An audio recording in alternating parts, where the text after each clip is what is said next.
Now on BBC One, Dermot Menahan with a specially extended BBC News. 1 week after the earthquake disaster, the biggest aid effort the world has ever seen.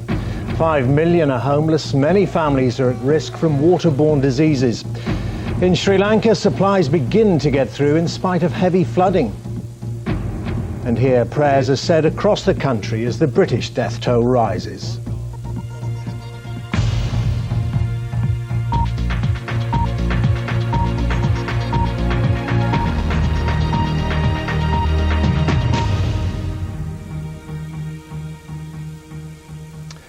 Good evening. Food parcels and medical supplies are finally getting through to areas devastated by the tsunami disaster, but the pressure is on to speed up the distribution of aid to remote areas. According to the United Nations, about 1.8 million people are short of food and about 5 million are homeless. Clean water and sanitation are urgent priorities. 1 week on, we'll be assessing the picture across the region. Jeremy Bowen has the latest from eastern Sri Lanka. Jonathan Charles reports from the isolated Andaman Islands. And Kylie Morris is in Thailand's worst-hit region. But we begin tonight with Indonesia, where 80,000 people have died and 1 million more are homeless. In a moment, Ben Brown on the first British aid to arrive in the country. But first, Andrew Harding in the northern town of Banda Aceh, which was closest to the scene of last Sunday's earthquake. Scrubbed off the map, a little town called Chalang. 2/3 of the population dead. And the survivors in a shocking state. We flew in with a team of doctors to a place that's been cut off from the outside world.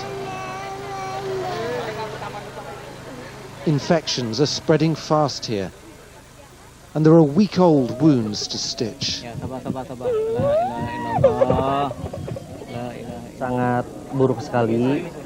The situation's really bad here. We're going to need a lot more drugs and equipment fast. The infections have got to a serious stage.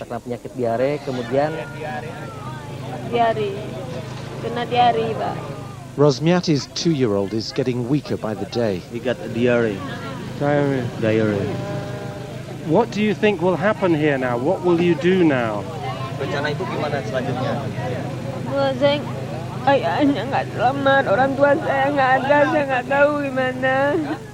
I don't know, she says. I don't know what to do. Everyone else in the family is dead. Down by the shoreline, I found some new arrivals. Survivors who just walked 20 miles to this ruined town, hoping to find help. So far, it's still scarce. This is what we live on, said Supriyadi. So this is the only water you have?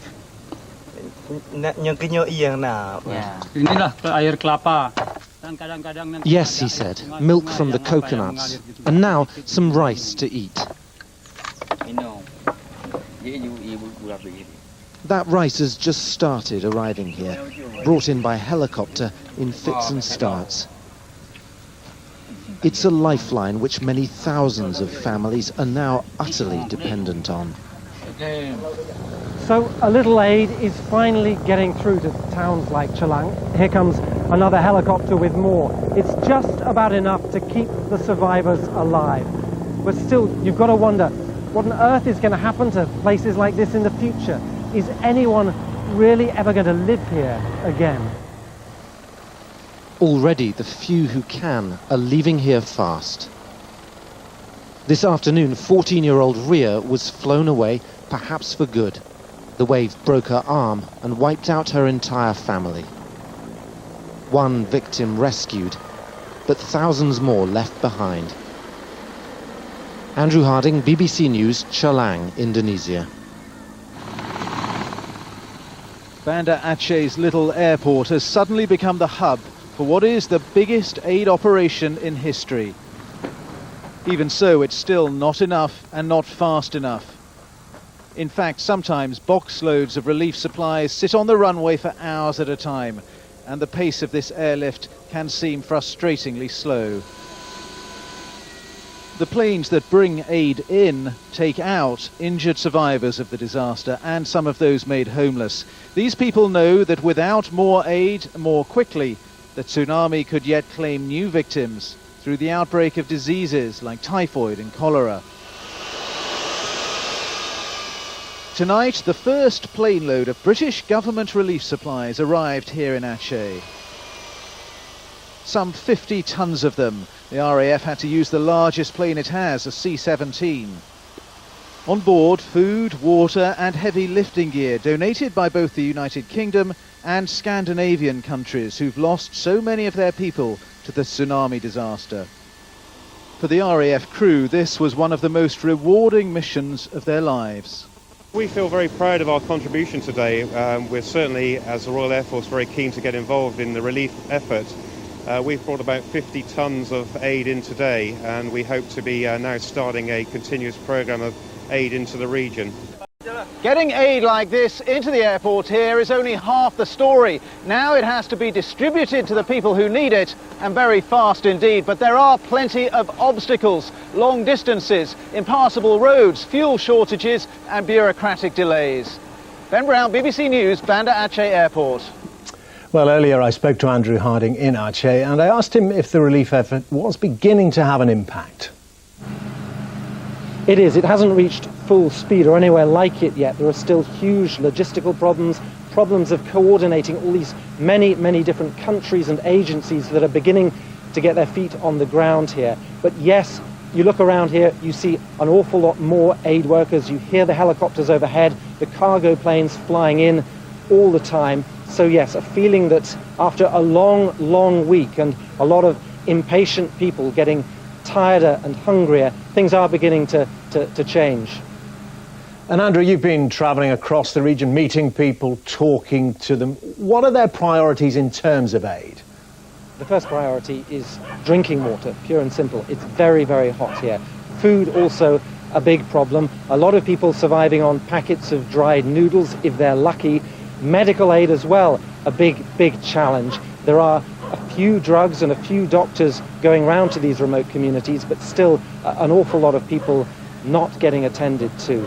Then there is the grisly problem, I'm afraid, still of corpses. There are an awful lot still around me here in the city, many thousands. There is a big push now to try and bury them, but it hasn't finished by a long way. Andrew Harding, thank you. Well, the death toll from the disaster is now nearly 130,000. The Foreign Office has said the number of British people who've died has risen to 40. In Sri Lanka, the aid effort has been hampered by torrential rain. From Kalmunai in the east of the island, Jeremy Bowen has sent us this report. It's easy to find the bodies the cleanup squads missed. You use your nose. More than 7,000 bodies have been found here, around Kalmunai on Sri Lanka's east coast. On the beach, the body of a boy of around 10 had just been washed up. Alakaya Sutakumar took charge. He buries every corpse he finds, around 450 so far, because he's looking for 21 members of his family. He hasn't found one of them. The people here, though, can't spend their time grieving. The monsoon rains have virtually cut them off from the rest of Sri Lanka. Water is still the enemy. This devastated area that goes on for mile after mile along the Sri Lankan coast is now a massive health hazard. And it's not just dead bodies, though judging by the smell, there are still a few around here. It's all this filthy standing water. According to UNICEF, the biggest threat to life in Sri Lanka now are waterborne diseases. But they're not waiting for foreign experts to solve their problems. Local people have been mobilized to clean up their own streets. The organization in this camp comes from Tamil Tiger separatists, normally undercover in this government-controlled area, but operating here with official permission. They don't have enough clean water. 6,000 homeless people are in the camp without a single lavatory. If they get ill, they can't come to this hospital anymore. It was on the beach. The clock stopped at the moment the tsunami struck 1 week ago. Sometimes the pain breaks through. Abdul Hamid Ramis was doing well until he saw relief supplies for families arriving. His wife and 3 children are dead. Almost all the aid in this part of Sri Lanka has been brought in by private citizens. They've moved much faster than the government. It means that there's food for people who've lost everything. Only the Air Force can reach the most isolated areas, but they haven't got many helicopters and they can't fly in rainstorms. People here need so much. Not just food and clean water and medical aid, but long-term investment to rebuild their destroyed communities, which will be the biggest challenge of all. Jeremy Bowen, BBC News, on the east coast of Sri Lanka. Well, I've been speaking to our correspondent John Sopel about the aid effort in Sri Lanka, and earlier he told us about the situation in the south of the country. Here in Galle, it's easier to count the number of houses that have been left standing by the tsunami rather than those which have been destroyed like this one. It's now estimated that there is something like 1 million people who've been made homeless by the tsunami. That represents a staggering 5% of the population, and that presents a massive humanitarian problem. They are staying in camps where there's inadequate sanitation, inadequate food supplies, inadequate medical supplies. Now, the government says it has enough equipment to get to the people who need it. The problem is the distribution network, making sure that those who are in the greatest need get the supplies and get the supplies quickly. We saw a food lorry arrive here on the main road a little earlier today, and there were scenes of near chaos. People queuing, people having to be kept under control as they waited for a bag of rice, a bag of sugar, or a bag of dal. The government says they will be able to avoid the outbreak of disease like cholera and typhoid and malaria, but they need to act, and act very quickly indeed.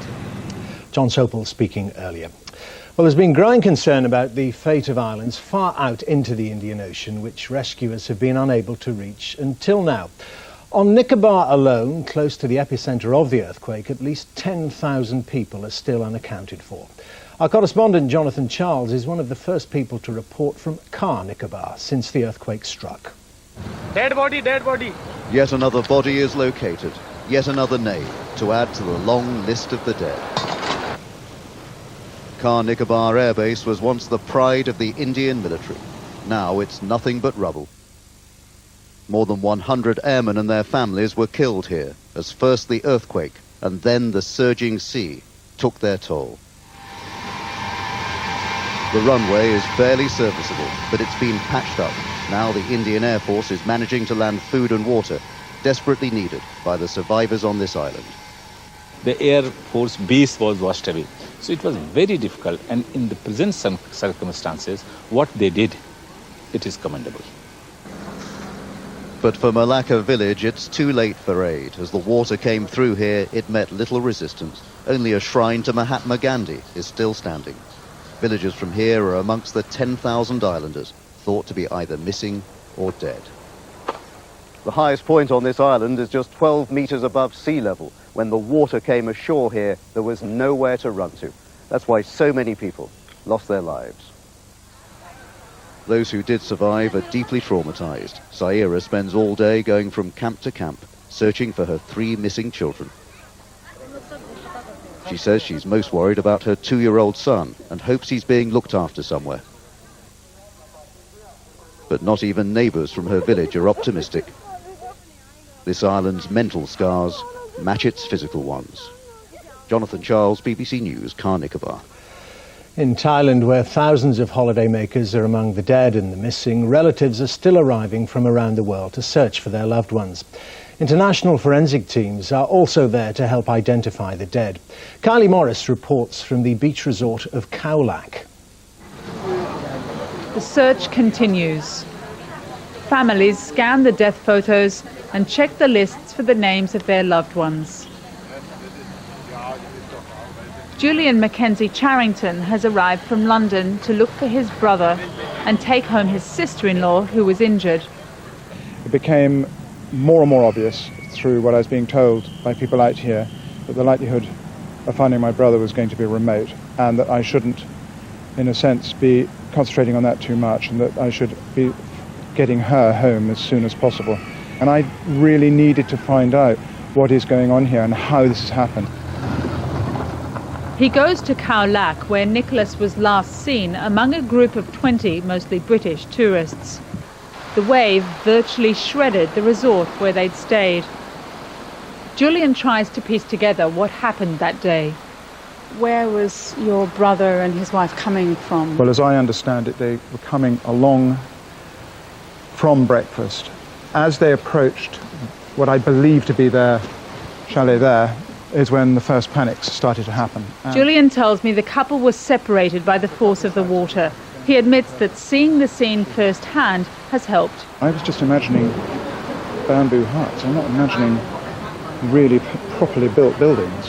Huge. This place has been absolutely torn to pieces. It's just beyond belief. Julian says he'll return. In the meantime, he'll hope and pray his brother's body is found. Kylie Morris, BBC News, Khao Lak. More than £1 billion in aid has now been pledged by governments and individuals across the world. Here, public donations have topped £60 million. Our Developing World correspondent David Loyne looks at how the aid agencies are making sure the money gets to where it's most needed and quickly. A week on and aid is on its way from Britain. It's an emotional time for workers who've given up their Christmas holiday. Absolutely fantastic. It's a week of hard work for the emergencies team. We've seen all the pictures, we've heard everything. Now we're finally getting some aid up in the air and where it matters on the ground in Sri Lanka. How much would you like to donate? An unprecedented disaster matched by unprecedented giving. Central administration takes 1 penny in the pound, with costs at the agencies around 5 pence, leaving 94 pence in every pound for victims. We have a historical percentage allocation of the total fund. The members already know, and the largest ones like Oxfam will get 20%, specialist agencies like Merlin 3%. So they know right from the beginning. They communicate effectively with their local staff who can then get on with the job. The agencies negotiate with each other to avoid duplication on the ground, with some filling specialised roles. Oxfam, for example, are very good at providing clean water, while Merlin provide medical help. But getting aid out to the more remote places needs military assistance. Now, as well as 2 British warships, 2 French ships, including a helicopter carrier, are on their way from North Africa. The Indian Navy, the largest in the region, has been working in India and Sri Lanka, and Pakistan is sending a warship to Indonesia, while Singapore has offered its airfields and helicopters. But none of these has the capacity of the US fleet, whose helicopters are already helping Indonesia. The aircraft carrier USS Lincoln is leading the American military support, and even UN critics who had implied that America was trying to take over the aid effort are grateful now. Those helicopters are worth their weight in gold now for us, because we have very good pledges, but it takes time to convert a pledge into assistance. But a helicopter can reach communities in no time. But the 5 million people whose lives remain at risk need a coordinated effort on the ground, and that is just beginning. David Loyne, BBC News. Well, here the Deputy Prime Minister John Prescott has said Britain would consider sending more military help to the region if it's needed. The government has already promised £50 million worth of aid, but today the Conservative leader Michael Howard said it should be ready to match the amount given by the public. Jonathan Beale reports. With Tony Blair away, John Prescott's been coordinating the government's response. They've been in constant touch, but have still to decide whether to send British troops to help in the relief operation. We agreed that we'd send out further military liaison. We did send somebody out on the first day on the military side to look at that. Now we've sent a team out. We've agreed to send the 2 ships, of course, and aircraft involved as well. And we're looking now as to whether we might do more. Troops from countries closer to the disaster are already on the ground. Britain has now sent 2 small reconnaissance teams to Sri Lanka and Indonesia, so more could follow. The Conservatives have questioned the Prime Minister's decision to oversee the government's response while abroad, but there's no doubt about the public's reaction. I asked last Wednesday for the British people to match the contribution of the government, which was then standing at £15 million. Now it's a question of asking the government to match the generosity of the British people and the way in which individual British people have responded. The scale of the disaster, the urgent medical need, has caught everyone and every country by surprise.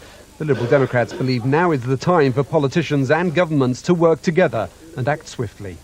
None of us really want to, in a domestic sense, a British sense, play party politics with this.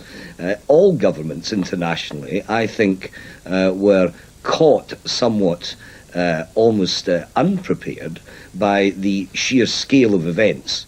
When Tony Blair returns from holiday this week, he'll soon have to decide whether the government should increase its aid and commit more resources, even troops. But as chairman of the leading group of industrialised nations, the G8, the Prime Minister now also has a chance to influence the international community to ensure that it can better respond to such a tragedy when it was so completely unprepared. Jonathan Beale, BBC News, Downing Street. Prayers have been said for victims of the earthquake at churches across the country, including here at Liverpool's Roman Catholic Cathedral. Church leaders have acknowledged that the disaster could test the faith of many people. Well, now to other news, and 22 people have been killed in a suicide bomb attack on a bus carrying Iraqi National Guardsmen. 2 bombers blew up a vehicle packed near a US military base in the Sunni Triangle, where loyalty to Saddam Hussein is still strong. Yeah, train fares went up today by an average of 4%, and the operators say the extra money will be used to improve the rail network. Passenger groups say they want to see things get better before any price rises. Here's our business reporter, Howell Jones. Another year, another fare increase. Rail companies now routinely raise ticket prices by more than the rate of inflation. Passengers at London Euston today and across Britain are footing the bill for the long and expensive job of improving rail services. Sometimes you can't get a seat in the main part of the carriage. So, yeah, I'm not that impressed, and very unhappy to hear that the fares are going up again. Obviously, because it's private companies, they have to make a profit, I assume. Can't afford to run at a loss. The above-inflation increases an average of 4% for season tickets and saver fares. Other fares rise by up to 7% for some Silverlink tickets between Birmingham and London. Walk-on fares bought on the day of travel broadly attract the highest rises. The rail companies say they're investing in new trains, better security and upgrading stations. The rail industry is something which eats up investment every day of every year. Passenger groups say above-inflation increases are testing the patience of commuters. It's fine charging more if the companies are delivering improved standards for everybody. But the reality is that those improved standards are not yet being delivered. Rail companies say they are improving, but this new year won't be the last time fares rise by more than the rate of inflation. Howell Jones, BBC News. Police in Birmingham are continuing to hunt for 2 men who fled the scene of a hit-and-run accident in which a couple were killed. The family of Keith and Pearl Wine, who had 9 children, made an emotional appeal for information about the crash, which happened on New Year's Eve. They said they were horrified that anyone could have left the scene of the accident. In cricket, England enjoyed mixed fortunes on the first day of the 3rd Test against South Africa. After losing the toss in Cape Town, England restricted the hosts to 247 for 4. Ashley Giles, the most successful bowler, with 2 wickets. But they've yet to dismiss South Africa's best batsman, Jacques Kallis. He finished the day on 81 not out. Well, more now on our main story, the Asian tsunami disaster. As we've heard, Britons have already given £60 million to charity, but some have decided to go a step further. A group of doctors touched by the plight of the tens of thousands of victims have flown to Sri Lanka to do what they can. As our correspondent James Westhead tells us. A week on, and even now, news of individual tragedies still reaching relatives in the UK. Sassi's heard his family in a remote part of northern Sri Lanka was all but wiped out. This one, and this one, they died. His only hope now, this GP from Orpington in Kent. She's travelling to the area to help and promises to find the one daughter who miraculously survived. She went up on their house roof, and then that was collapsing. This little girl was brave enough to hold on a tree branch. That is the only way she survived. Dr. Pushparaja is carrying the hopes and fears of dozens of British Sri Lankan families, but also medicine and equipment donated by hospitals and pharmacies. She's leading a team of 9 doctors from across the UK, including surgeons and other specialists who felt they just had to help. To be honest with you, I'm petrified. I've never done anything like this before in my life. But part of me is extremely excited because I'm going to do my best and do whatever I can. These doctors are not part of any aid agency. They're part of a growing independent aid effort. People who've just dropped everything to come to the help of their country. They've no idea what lies ahead. When they land, they'll be travelling to the most remote northeast corner of the island, cut off from the outside world for much of the last 20 years. The Tamil Tiger rebels based there are no longer fighting. They're desperate for help. Their villages wiped out, thousands homeless and injured. As the doctors set off on a 10-hour drive to reach the affected areas, there were warnings of flash floods in their way. All they know for sure is their journey and the task ahead won't be easy. James Westhead, BBC News in Sri Lanka. Well, let's speak now to our World Affairs editor, John Simpson. John, let's think back to the start of the week when there were deep concerns about the nature and extent of the warnings. Have they now gone away? I think they have temporarily, actually, Dermot, yes, for the time being, because we've been all swept away, in fact, by this extraordinary public response. And it is a public response. I can't think of anything like this in the last 20 years since the Ethiopia disaster of 1984, when public opinion absolutely dictated what governments have done. And right across Europe, right across the world, in fact, governments were very slow in responding, didn't know what to do exactly, hadn't thought about it.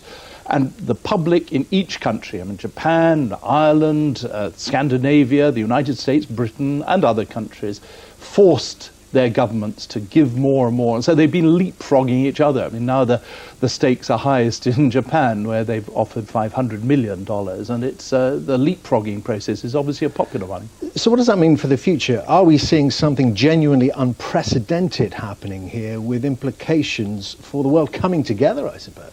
I suppose if you were really optimistic, you'd think that. Alas, I think people do forget quite quickly. Governments forget. What I do think we can certainly say without any question is that there will be now a proper tsunami warning system in the Indian Ocean, as there is in the Pacific, has been for 50 years in the Pacific. And I think that really we'll find that that's changed, and a lot of people are going to be quite angry about the way it's all been done. OK, John, thanks very much. Now here's Alex Deakin with the weather.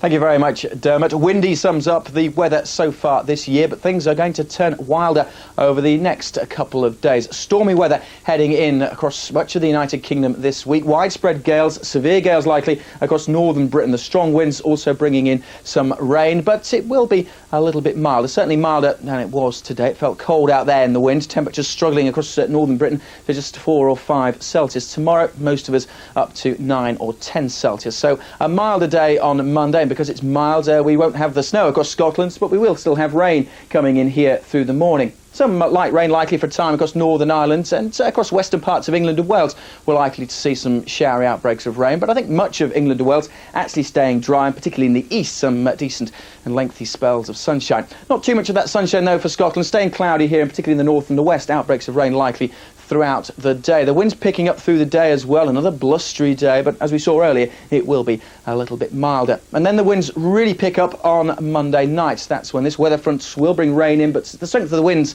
giving us some cause for concern. Picking up through the night on Monday nights, winds likely to gust up to 60, 70 or possibly 80 miles an hour across northern Britain into Tuesday morning. Those sort of winds could knock down trees, could cause some structural damage, and certainly expecting some travel disruption as most people head back to work on Tuesday morning. Very windy, those strong winds also bringing in wet weather too. The southeastern corner probably starting off dry on Tuesday, but the wet and windy weather will be pushing its way south through the day, then turning brighter further north, but with heavy showers coming in and snow again likely up over the highlands. So the wind's a big feature, as I say, particularly strong on Monday night into Tuesday morning, but we could have a repeat performance on Wednesday. Those winds staying very strong on Wednesday again across northern Britain. The threat of severe gales, and yet again those strong winds bringing in more rain across the north as well. Now, if you want to stay up to date with all the weather warnings, of course, you can always check out CFAX page 400 or go online. But for now, I'll hand you back to Dermot. Thanks, Alex.